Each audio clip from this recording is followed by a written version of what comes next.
actividad que no sea la del hogar. La mujer no puede dar caución para que liberen a su marido si acaso cometió un ilícito penal.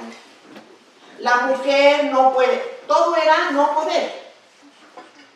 Y entonces, bueno, es interesantísimo ver que hay un boom, una etapa muy valiosa en 1975, una convención internacional, que seguro lo recuerdan, los más jóvenes seguramente no, pero los que son como de mi rodada, seguro estoy que sí. Y en el año 75 se dijo Año Internacional de la Mujer. ¿Qué relevancia tiene esto? Luis Echeverría en México, su periodo, si mal no recuerdo, fue 70-76. 75 se conmemora el Año Internacional de la Mujer. Discúlpenme lo que voy a decir. Por ahí algunos juristas dicen, a este señor le dio diarrea legislativa. Y entonces modificaron a favor de, yo digo que sí fue a favor. Habrá quien piense que no, a favor de las mujeres. Y nuestra Constitución, en el cuarto constitucional, dice, el hombre y la mujer son iguales ante la ley. Críticos, claro, por decreto no se va a dar la igualdad. La igualdad la tienen que buscar, tienen que luchar, porque nosotros somos superiores y bla, bla, bla. Entonces imagínense, empieza a modificar y dice, de común acuerdo, el domicilio conyugal, si se casan, o si viven de hecho, o si tienen un concubinato, o una sociedad de convivencia, pues ese domicilio conyugal lo fijarán de común acuerdo. Pero además dice ahora la norma, deberán tener autoridad y mando exactamente igual. Pues por ahí entre las familias, ¿verdad? A veces decimos, es más mandona ella y él es un poquito mandilón. O a la inversa, este es machista, mandón, y ella es muy abnegada. Pero fíjense cómo esto va cambiando la dinámica.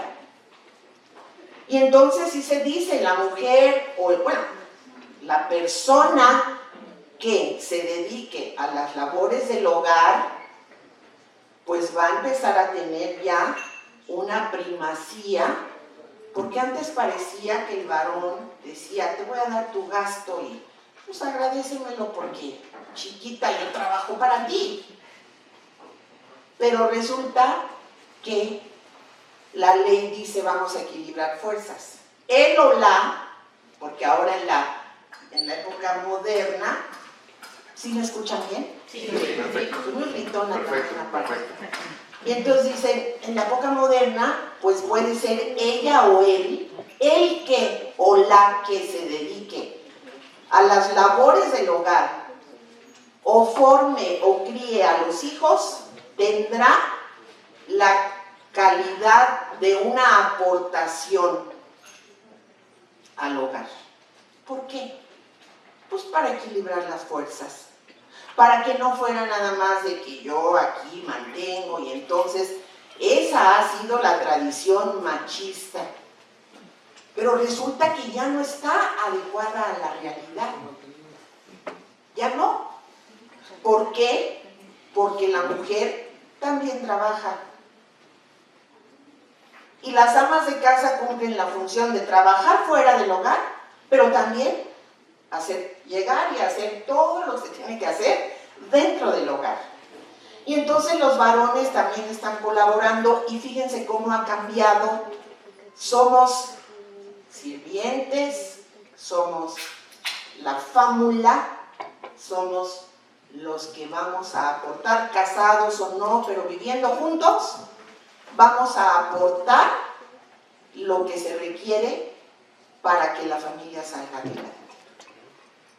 Hay por ahí una norma que a mí no me encanta, para nada, a ver ustedes su opinión, que dice, para casarse hay unos pactos que se llaman capitulaciones matrimoniales, que francamente la ley los regula como una sociedad civil y hace demasiado regulación y demasiado movimiento sobre esto, y cuando vamos a un registro civil por una solicitud para el matrimonio, o los que se unen en concubinato o en sociedad de convivencia, pues a veces es una crucecita que se pone en un papel, el de la sociedad conyugal y el de la separación de bienes.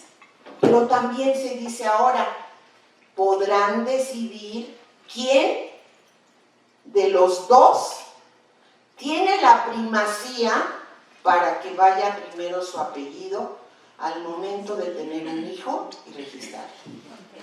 Yo eso lo veo, no sé el legislador verdaderamente dónde pensaba, pero creo que va a ser un desbarajuste jurídico, va a ser un gravísimo problema, porque ya no vamos a poder fijar, por ejemplo, el apellido paterno o materno, y el paterno es el que nos daba en la escuela la facultad de que nos pusieran en orden y demás. Pues ya cambia. ¿Qué pasa? Se dice, todavía no veo tantos casos que lo hayan experimentado, pero es otra vez volver a lo mismo, el que tenga primacía.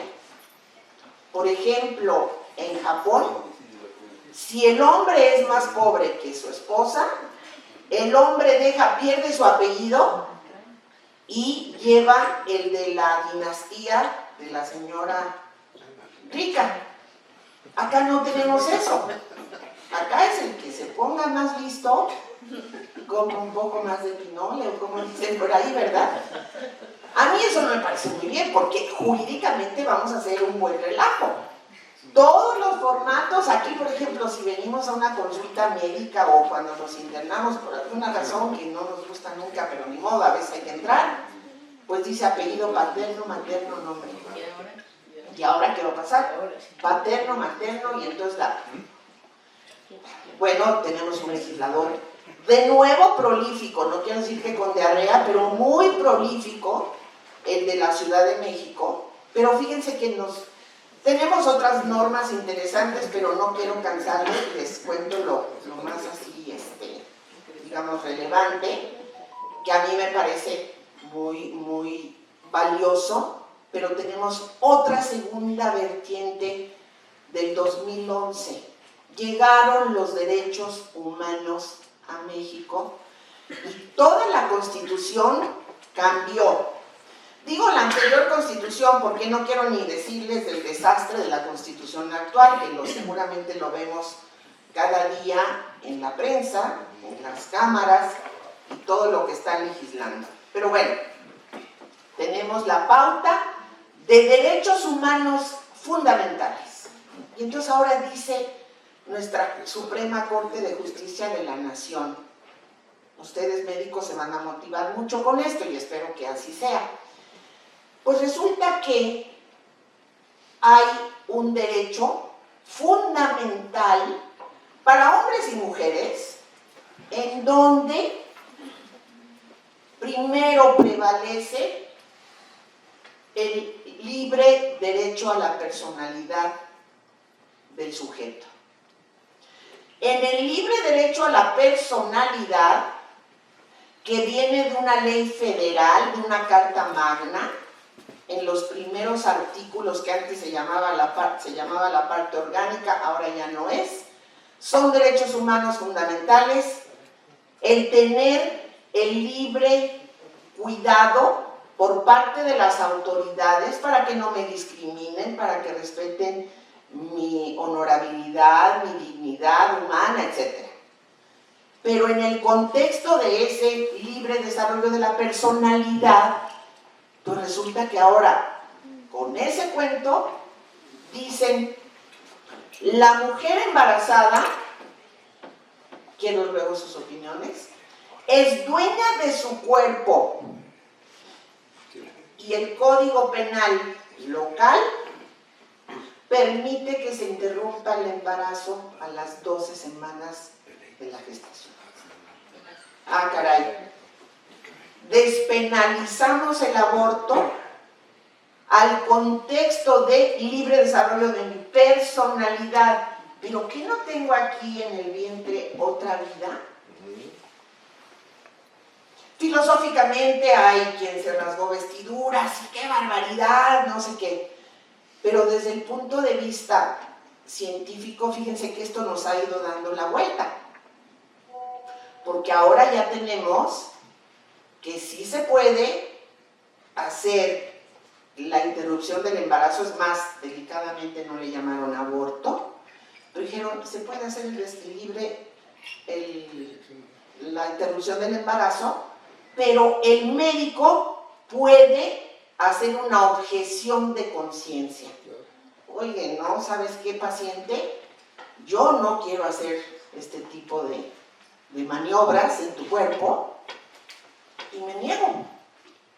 Y hay libros y libros y tinta que se ha gastado en decir, pues el médico puede, digamos, anteponer sus principios y decir, conmigo no cuenten. Pero claro, veníamos de un grave problema de abortos clandestinos, sin seguridad, sin cuidado, etcétera, etcétera. Y bueno, dejo solamente esta parte del gran movimiento que tiene los derechos humanos, el libre desarrollo de la personalidad, el principio de que todos somos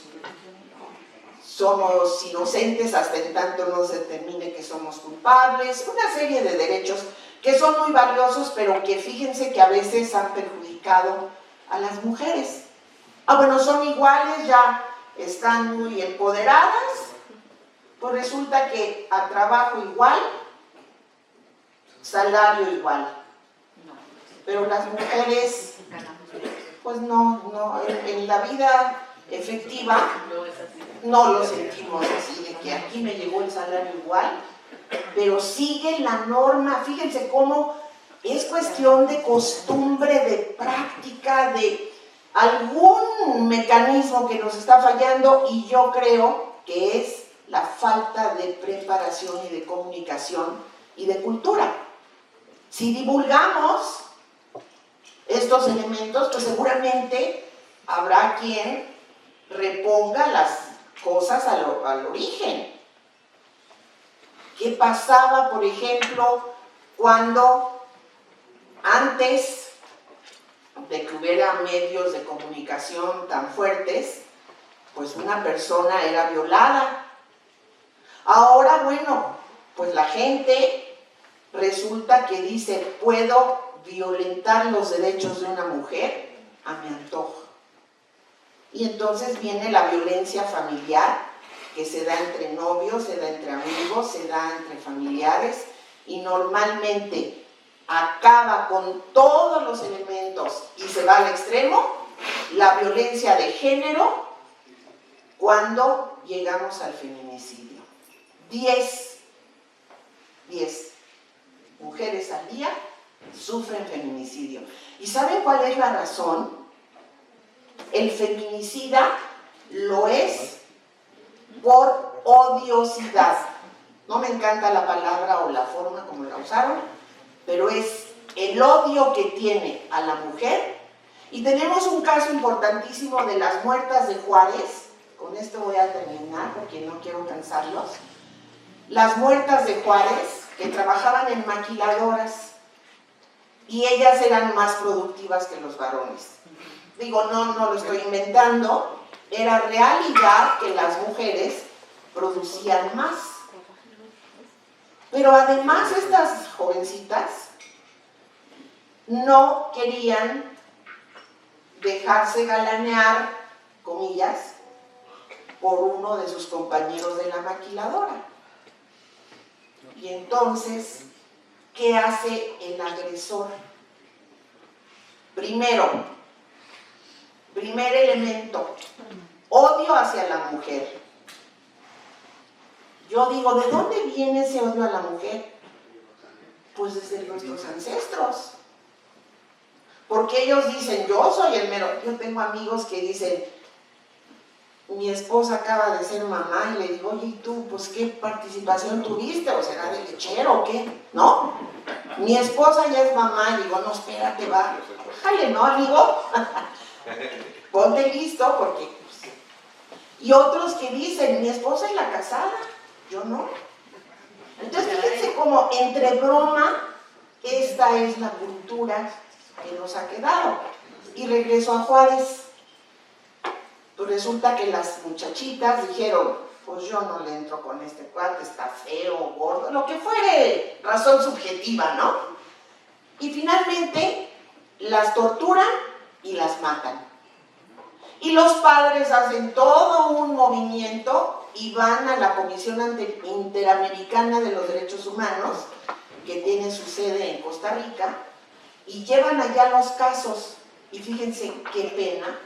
Nos tuvo que decir un organismo internacional que hiciéramos internamente y ordenaron que a estos señores, pues sí, obviamente los metieran a la cárcel, que ya los habían metido a la cárcel en Ciudad Juárez, pero al mismo tiempo ordenaron que se hicieran pláticas de sensibilización en materia de género, porque tenemos una ley internacional convertida en nacional, convertida en ley general, que la repiten los estados, para que la mujer viva una vida libre de violencia.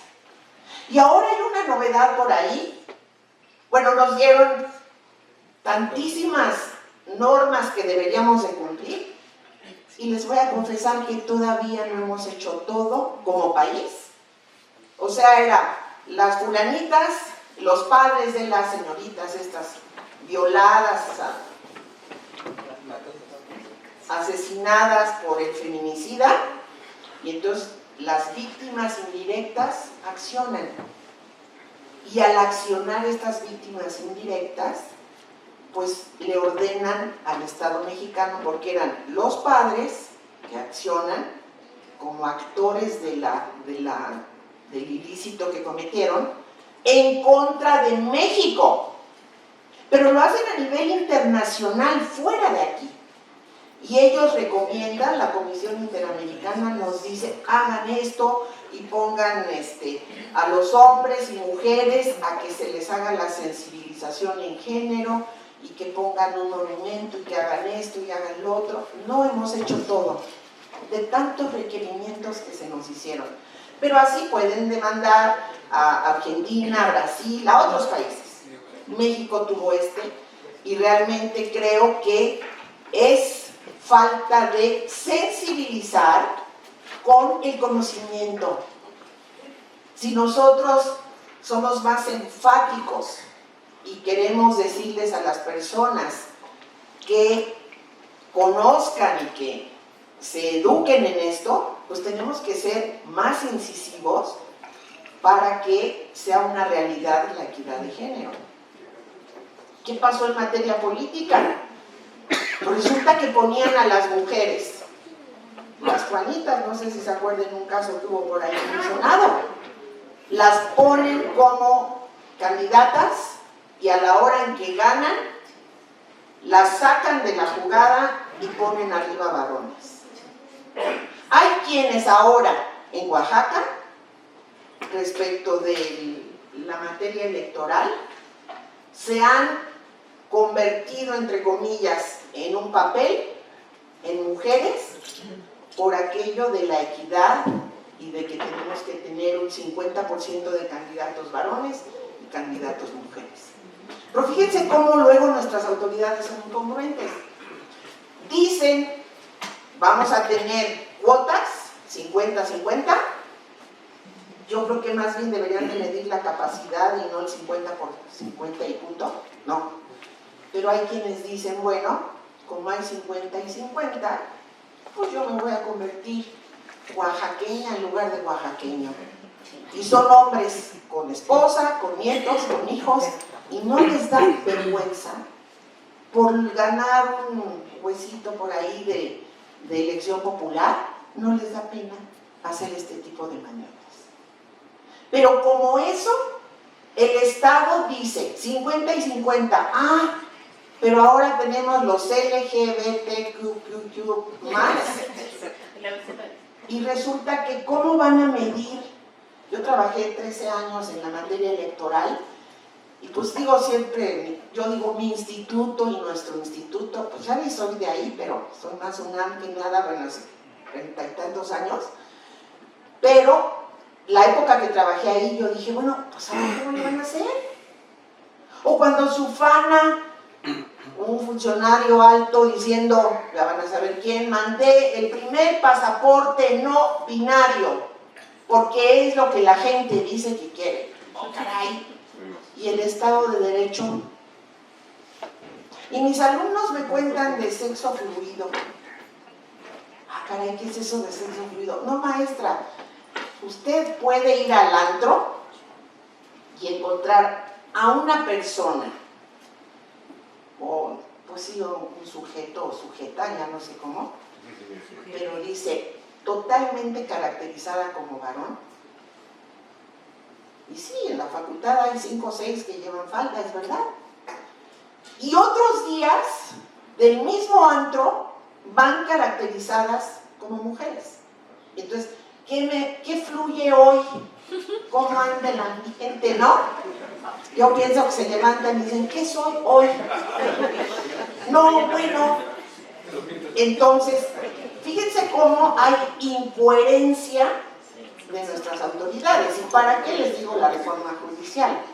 Esa ni me debo meter porque además está inacabada, está en camino del fracaso, terminando con los poderes de la Unión divididos en 3 funciones, y quieren acabar con el Poder Judicial por pues una rencilla que no tiene nada que ver y que la vamos a pagar como mexicanos y vamos a dar un retroceso impresionante. Entonces hay muchísimos temas. En otra ocasión a mí me encantaría platicarles sobre divorcio, cómo ha sido la evolución, cómo se ha tejido el divorcio, para que ahora resulta que cuando se estableció un divorcio que se llama encausado, todas las mujeres decían, voy a ver mi mail porque posiblemente ya mi galán, mi marido, pues igual ya me mandó al demonio. Y eso es algo que en la historia se llamó una actitud que solo podía hacer el varón, viene desde la Biblia, y que era el repudio a la mujer. Lo padre que hoy también las mujeres pueden repudiar al varón a través de ese divorcio. Pero fíjense cómo yo le echo la culpa a la ley. Y también voy a decir algo, a veces el legislador se siente tan poderoso que cree que puede suplir el conocimiento verbigracia de un médico. Tenemos unas, son de, ya ahorita afortunadamente son normas que han quedado en desuso, pero se hablaba de que puede ser materia de un divorcio el hecho de que uno de los cónyuges padezca una enfermedad. Ustedes me van a corregir esto, que sea crónica, incurable, hereditaria, crónica, incurable, hereditaria y contagiosa. 4 calificativos. Yo un día en el posgrado de mi facultad invité al esposo de una alumna que era médico y dijo, de esas enfermedades los médicos no tenemos registro, y máxime que tengan los 4 calificativos. ¿Quién hizo la norma? Pues un legislador que no se asesoró. Entonces, puedo con muchísimo gusto, doctor José Luis, invitar a una amiga que es experta en neurociencia aplicada al derecho, y ahí tiene que ver mucho el conocimiento de nuestro cerebro y ver por qué todos los atavismos que sufrimos y que nos llevan a la sociedad que estamos viviendo verdaderamente en crisis, en un caos. Y de toda crisis yo digo hay que ver las ventanas de oportunidad para que podamos en el futuro hacer todo el trayecto de la equidad para encontrar la igualdad.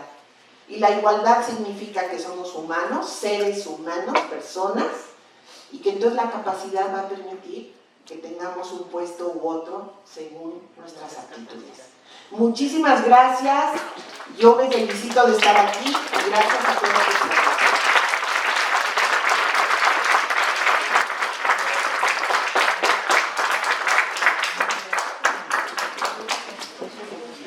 Gracias.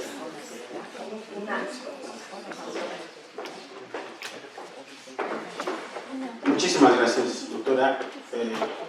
Es un tema que yo lo veo muy polémico. Quisiera que participaran con preguntas en el auditorio. Para mí es un tema muy fértil, para estar aquí debatiendo 3, 4, 5 días. Con el esqueleto tan plano. Bueno, en lo que se animan, doctora, y esta es una situación de reflexión personal, en todo esto que mencionaba, y me parece que estamos degenerando en una lucha de poder. Y nos estamos perdiendo de circunstancias o de enfoques medulares. Porque ahora la mujer quiere desafiar todo lo establecido, pero entonces pierde su enfoque. O sea, pierde la situación de ser, como usted mencionaba, proactiva para un fin común.